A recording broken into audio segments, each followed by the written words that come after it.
Bueno, hoy vamos a ver un repaso más o menos de lo que vimos rapidito de la vez pasada, como para poder ver algunas interpretaciones de las curvas audiométricas en la correlación de la audiometría con la logoaudiometría en algunas patologías específicas, como hay ciertos perfiles audiométricos y logoaudiométricos que hablarían de cierta correlación con las patologías que nosotros podemos llegar a encontrar.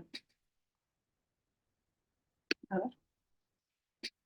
Bueno, recordemos que la audiometría tonal nos va a informar el tipo y el grado de pérdida auditiva. Tenemos tres tipos de hipoacusia que podemos detectar. Una hipoacusia conductiva, donde hay una brecha entre la vía ósea y la vía aérea en más de dos frecuencias, que tenga más de 15 decibeles esa brecha. La hipoacusia perceptiva, donde vamos a encontrar que la vía ósea y la vía aérea están descendidas, las dos, puede ser en una o más frecuencias, pero acompañadas las dos vías juntas. Y en las hipoacusias mixtas, donde hay un gap, una brecha en dos o más frecuencias entre la vía aérea y la vía ósea, y vamos a tener un componente tanto conductivo como perceptivo. Y después tenemos los diferentes rangos de pérdida auditiva en función de la pérdida, ¿no? Audición normal de 0 a 10 o de menos 10 a 10, la hipoacusia leve de 15 a 30 decibeles de pérdida, hipoacusias moderadas de 35 a 60 decibeles, las severas de 65 a 90 decibeles y las hipoacusias profundas de 95 a 110 decibeles. En la logoaudiometría, lo que hablábamos la otra vez, hablamos de la discriminación, que sería en realidad la inteligibilidad de las palabras en cada intensidad. Utilizamos las listas de palabras del doctor Tato, en general en todos los centros que conocemos. Son listas de 25 palabras y vamos a poder detectar estos cuatro umbrales que hablábamos la otra vez, el umbral de voz, que está dado por el momento en el que el paciente nos refiere que escucha nuestra voz, el umbral de palabra, donde el paciente ya puede repetir dos o tres palabras, el umbral de captación, donde vamos a tener el 50% de esa discriminación del paciente, y el umbral de máxima discriminación, que por lo general en los normoyentes lo vamos a alcanzar con dos listas de palabras, en las hipoacusias conductivas, dos listas de palabras, pero desplazados hacia la derecha, necesito mayor intensidad para poder alcanzar ese máximo de discriminación, y en las hipoacusias perceptivas, generalmente nos lleva más de dos listas poder alcanzar un 100% de la discriminación, si es que la alcanzamos, dependiendo de la pérdida auditiva de ese paciente. Estos eran más o menos los perfiles que podíamos ver en las logometrías, viendo que el azul y el rojo serían una audición normal de un paciente. La verde es la que sería la conductiva, donde vemos que aumentando la intensidad, tenemos en dos listas, alcanzamos el 100% de las palabras, y el resto son hipoacusias perceptivas, pueden llegar a ser hipoacusias mixtas, tenemos retrococleares, cocleares, ¿sí? Eso veremos de acuerdo a la patología también. Un ejemplo rápido de hipoacusia conductiva, lo que hablábamos recién, vemos esta brecha entre la vía ósea y la vía aérea, tenemos acá todas las frecuencias descendidas eh, de la vía aérea, y tenemos lálogo que condice desplazado acá en las abscisas donde tenemos la intensidad, vemos cómo se desplaza, necesito más intensidad para poder obtener los valores de la logobiometría y una discriminación del 100%. En este caso, para hacer un repaso también de cómo nos daría el resto de las pruebas, un Weber acá sería indiferente, ¿sí? Porque están parejas las dos, entonces no va a lateralizar a ninguno de los dos lados. El RIN sería negativo porque tenemos la vía aérea peor que la vía ósea.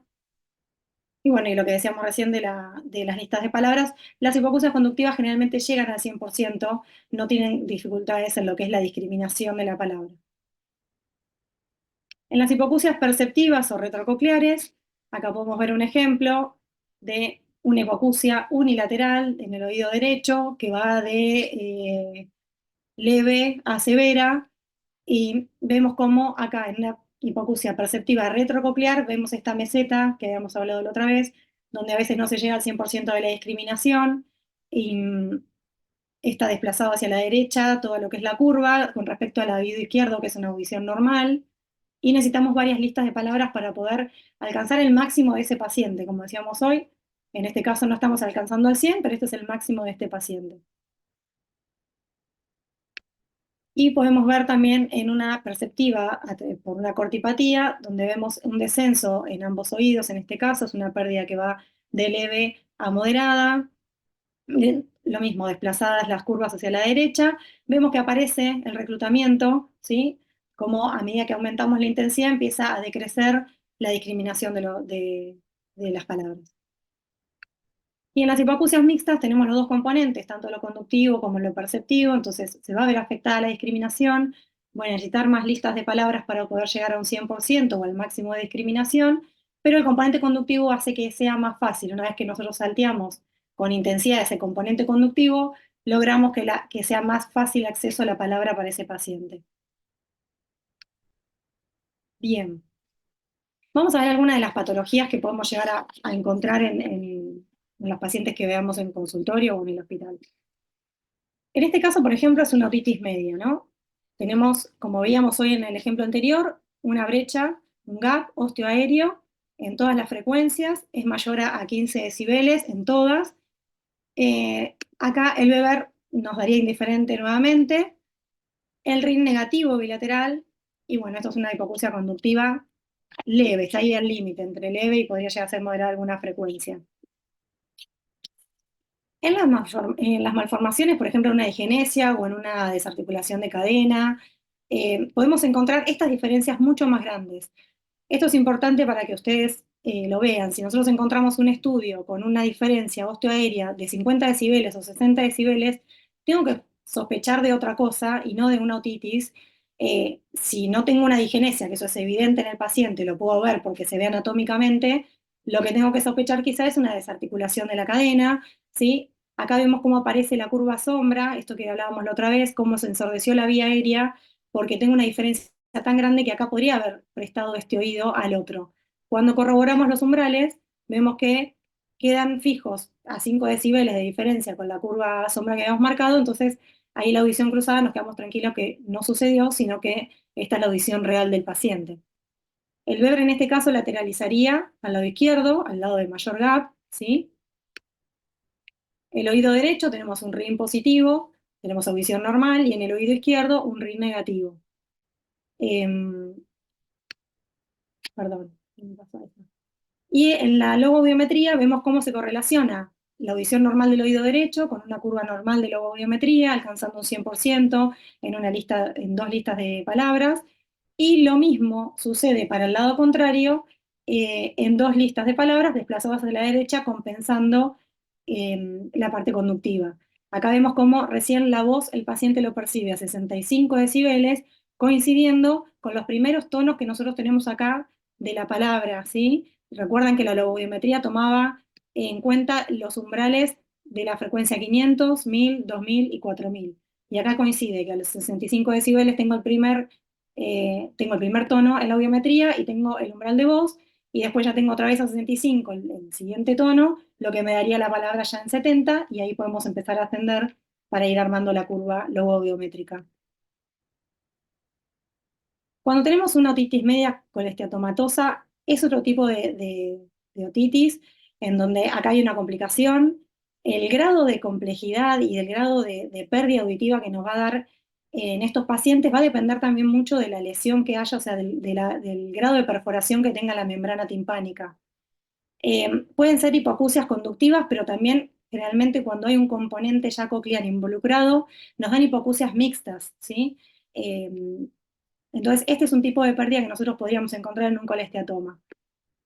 El Weber en este caso nos va a dar indiferente porque tenemos las vías óseas muy parejas y las vías aéreas también. Entonces, este es el único caso por ahí donde este Weber podría haber dado quizá un poco más lateralizado hacia el lado derecho, ¿sí?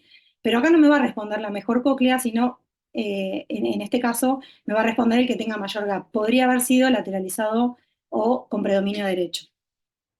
Y en las curvas logobiométricas vemos, a diferencia del anterior, que cuando no solamente tengo el componente conductivo, también necesito mayor cantidad de listas para alcanzar el máximo de discriminación de la palabra, ya que la vía ósea también se encuentra alterada. El RIN sería negativo bilateral, en este caso, y bueno, tenemos una hipoacusia mixta bilateral, ¿sí? Bastante simétrica, excepto por esas dos frecuencias. En la autoesclerosis también podemos tener distintas presentaciones clínicas de la autoesclerosis, ¿sí? Sabemos que tenemos diferentes formas de presentación, Esta sería una de los casos, digamos, menos severos, en donde tengo generalmente una hipoacusia que es conductiva, ¿sí? Esta es la hipoacusia de transmisión, digamos, pura, donde hay quizá una fijación del estribo y esto genera esta diferencia osteoaérea. Acá el Weber daría indiferente, el RIN sería negativo bilateral, y acá lo que puede llegar a aparecer en este tipo de pérdida auditiva, en la otosclerosis, en este tipo clínico, es la muesca de Carhart, ¿sí? Esto a veces sucede por la fijación que se genera en la platina del estribo, que hace que este no pueda, por presión que se genera, no pueda vibrar como debería. Entonces, genera un pequeño descenso de 10 o 15 decibeles en la vía ósea, que post esta pedectomía puede llegar a revertirse esto y recuperar. Es como que la curva ósea asciende nuevamente, pero esto por una cuestión que era mecánica, ¿sí? No era que había una pérdida de audición, de discriminación de cóclea, ¿sí? Sino que esto era propiamente por algo mecánico que estaba interfiriendo en el paso de ese estímulo. Bueno, y la logo vemos acá que es concordante con esta audiometría, donde tenemos también necesidad de pasar más listas de palabras, porque este descenso igualmente afecta a lo que es la inteligibilidad de la palabra. Este sería otro caso de otosclerosis, donde vemos que ya es un poco más grave. Vemos acá que el oído izquierdo es prácticamente una conductiva en este momento, y en el oído derecho ya comenzamos a tener una hipoacusia mixta. Recuerden lo que hemos visto la otra vez, que acá vemos cómo la vía ósea fue desplazada, se ensordeció y se desplazó para asegurarnos que esta vía ósea sea la real, porque hay mucha diferencia entre una y otra, y sabiendo que un oído en la vía aérea está mejor que el otro y ensordecí el lado derecho para tomar la vía aérea, también lo hago después con la vía ósea, sobre todo porque hay mayor posibilidad de entrecruzamiento acá de vías. El Weber en este lado va a lateralizar hacia la mejor cóclea, más allá de que yo tengo gap en las dos, y el gap es mayor en el oído izquierdo, acá esta cóclea va a estar predominando sobre esta, entonces el Weber lateraliza hacia ese lado. Y el RIN es negativo bilateral, ¿sí? La vía ósea en ambos casos es mejor que la vía aérea. En la logoaudiometría podemos ver esta diferencia que hay. Esto es una curva que correlaciona con una conductiva, y esta es una curva que correlaciona con una hipoacusia mixta. El componente acá coclear afecta la discriminación, no alcanzando el 100%, y vemos que empieza un pequeño reclutamiento. Es una forma, digamos, más grave de otosclerosis, que podría hacerle, bueno, la tipo mixta del Armoyés. Las presbiacusias son curvas que habitualmente las vemos muy frecuentemente en el hospital, o generalmente con pacientes más añosos. Son curvas que no generan mucha complicación a la hora de tomar la audiometría, porque suelen estar la vía aérea y la vía ósea acompañadas. Acá vemos que es una hipoacusia que va de leve a severa. Pero esto es importante tener en cuenta, porque cuando hay un descenso de la vía ósea tan parejo, eh, también lo vemos reflejado en el logoaudiograma. Estos pacientes tienen dificultad para poder discriminar. Son pacientes que nos dicen: yo escucho el timbre, escucho el sonido de la puerta, escucho, no sé, algo que está muy cerca, pero al momento de entender o de estar en una reunión o de conversar, no logro tener discriminación o entender lo que me dicen. Escucho, pero no entiendo, es lo típico que dice este tipo de pacientes. ¿Por qué es importante eso para nosotros y para ustedes como otorrinos? Porque estos son pacientes que tenemos que tener en cuenta para poder ofrecer un equipamiento para mejorarles la calidad de vida, para hacer que esta dificultad social, que es donde más aparece, digamos, la queja del paciente, podemos darles una solución terapéutica con audífonos, dependiendo de cada curva, o de un implante coclear si hiciera falta. Pero no perdamos de vista que ante este tipo de situaciones, donde igualmente nosotros quizá podemos mantener una conversación cercana con el paciente, y el paciente nos entiende todo, vemos cómo se refleja en la logoaudiometría esta dificultad para realmente comprender, y a altas intensidades sobre todo, el 100% de las palabras. No lo alcanzan. Y esto mismo pasa en los ambientes donde generalmente todos nos manejamos, porque no estamos en ambientes silentes. Estamos en la calle, en una confitería, en una reunión familiar, alguien que nos habla de una habitación a otra, o no sé, que nos habla con lejanía en la mesa, con ruido de cubiertos. Todas esas cosas son importantes tener en cuenta porque si bien es algo esperable, quizá no nos va a sorprender encontrar esta biometría en un paciente mayor, sí sabemos que tenemos algo para hacer y para mejorarle la calidad de vida. ¿Sí? Después podemos obtener audiometrías de traumas acústicos con los diferentes grados. Este sería de primer grado, un trauma acústico de segundo grado, donde vemos que ya el descenso es de la frecuencia 2000 y 4000. Acá vemos el típico escotoma en el primer grado, donde cae la frecuencia 4000. Y ya uno de tercer grado, donde ya se afectan más las frecuencias agudas y el descenso es mucho mayor. Vemos como acá el Weber es indiferente para todos estos casos, porque la vía ósea y la vía aérea están parejas. Quizá en algunos casos, como vemos acá, estos son los símbolos de no percepción, el rendimiento de la pastilla, de la pastilla ósea no alcanza para poder hacer que el paciente escuche esto. Recuerden que de la intensidad que yo tengo en la audiometría, necesito más o menos 10 o 15 decibeles más en el Weber audiométrico para que el paciente lo pueda percibir. Entonces, el rendimiento no me alcanza para poder este, percibir este beber que estamos tomando. Y por ejemplo, en este caso se comportaría casi como una audiometría, como una perceptiva, bilateral, simétrica, de grado leve a moderado. El beber también acá sería indiferente y el RIN es positivo bilateral. Y acá vemos la logoaudiometría, lo mismo que mencionamos antes, típico de una curva perceptiva.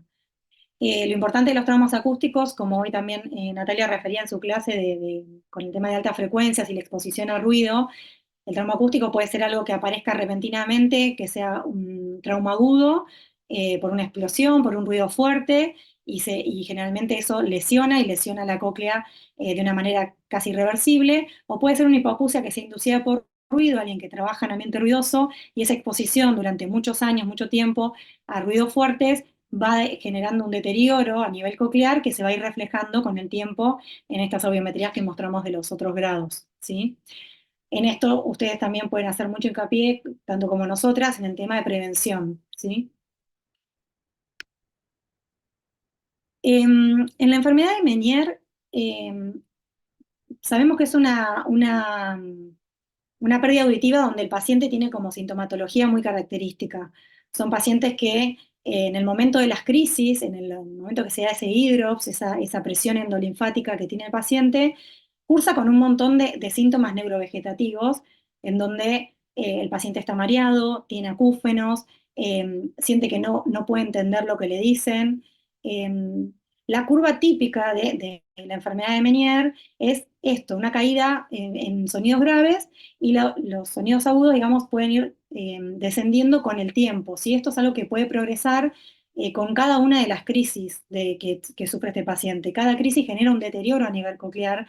Por eso es importante que en estas pérdidas auditivas nosotros, en este tipo de patología, hagamos controles y si pudiésemos hacerlos en el momento de las crisis, que el paciente tenga la posibilidad de venir al consultorio o al hospital en el momento en que esa crisis se está desencadenando, a veces es muy limitante, hay pacientes que les puede durar horas, días, esa sensación de mareo a veces los inhabilita y directamente no pueden caminar, pero en el momento que sufrieron esa crisis, cuanto más próximo podamos hacer un control, es mejor, porque podemos ver y evidenciar bien si hubo deterioro o no. Son pacientes que nosotros podemos ir haciendo un correlato entre las primeras audiometrías y el progreso de esta hipoacusia. Esto se va a ir aplanando seguramente cada vez más hasta que después vaya cayendo también en las frecuencias agudas eh, la sensación auditiva.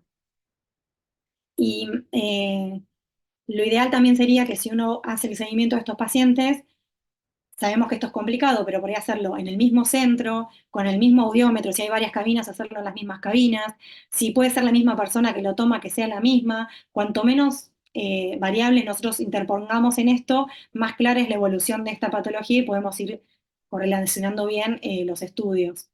Y en la logometría vemos claramente cómo aparece esto, ¿no? Del reclutamiento por esta hipoacusia, digamos, que se genera por esta pérdida. Ahí vemos también que algo característico es que aparecen acúfenos. ¿Se acuerdan que los vamos a simbolizar de esta manera con un triangulito vacío hacia abajo? Esto es, esta rayita es que se equiparó y esto que se ensordeció. Y se marca al pie del audiograma, ¿sí? Son generalmente así, acúfenos graves. Y acá aparece algo que todavía no habíamos visto en las logobiometrías, que es la molestia. Así se simboliza la molestia. Este paciente no se puede continuar tomando mayores intensidades porque el reclutamiento que tiene hace que la molestia se desencadene. Y fíjense que generalmente empieza el reclutamiento, como habíamos visto, a partir de los 80 decibeles y a altas intensidades. Ahí vimos lo del reclutamiento. Y después también tenemos pacientes que pueden tener un neurinoma del acústico. Em, en la patología anterior, esta y la que vamos a ver, que son las hipoacusias súbitas, se comparte mucho de la sintomatología del paciente. Por eso va a depender de los estudios audiométricos, de las imágenes que ustedes le pidan al paciente, de la anamnesis, de la historia clínica de ese paciente, lo que va a permitir que nosotros hagamos un diagnóstico certero de lo que tiene este paciente. ¿Por qué? Porque, bueno, acá aparece lo mismo, aparece el acúfeno, aparece la hipoacusia, aparece la dificultad en la discriminación, perdón, en la discriminación del lado afectado. Vamos a ver que en el neurinoma del acústico no hay un perfil patognomónico, no hay una curva determinada de audiometría, como tampoco de la logoaudiometría, porque es muy variable. Lo que sí nos va a llamar la atención es que nosotros tenemos esta pérdida auditiva para el oído izquierdo, y si bien vemos que es una curva difícil, rara, esta caída que hay acá, luego se levantan otra vez las frecuencias y vuelven a caer, son cosas que nos muestran que hay un problema retrococlear, y además en la logoaudiometría no se condice lo que nosotros encontramos acá y lo que podríamos esperar de esta curva audiométrica con lo que encontramos en la logoaudiometría.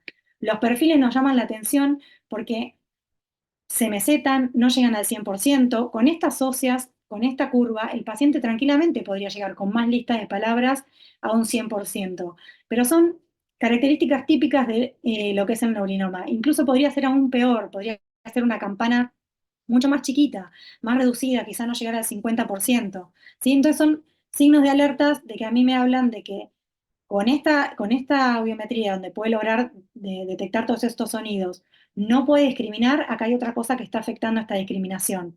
Son pacientes que nos pueden decir, quiero hablar por teléfono y no puedo, no entiendo de este lado, ¿sí? Hay cosas a tener en cuenta. Bueno, el Weber, por supuesto, va a lateralizar al lado sano, el RIM va a ser positivo bilateral, como dato.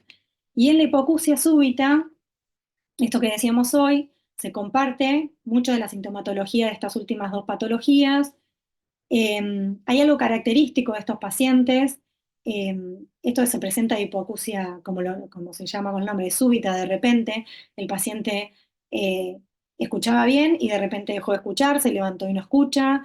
Eh, Generalmente son idiopáticas, hay que encontrar cuál es la causa de estas hipoacusias, pero lo importante en esto es que cuando el paciente se acerca a consulta por este tipo de pérdidas, acá sí es importante tener el Weber, el RIM, nos va a dar un montón de información y sobre todo esta forma de presentación que nos van a decir los pacientes, cómo comenzó. Finalmente comienza con un acúfeno, con una sensación de oído tapado y de repente dejó de escuchar.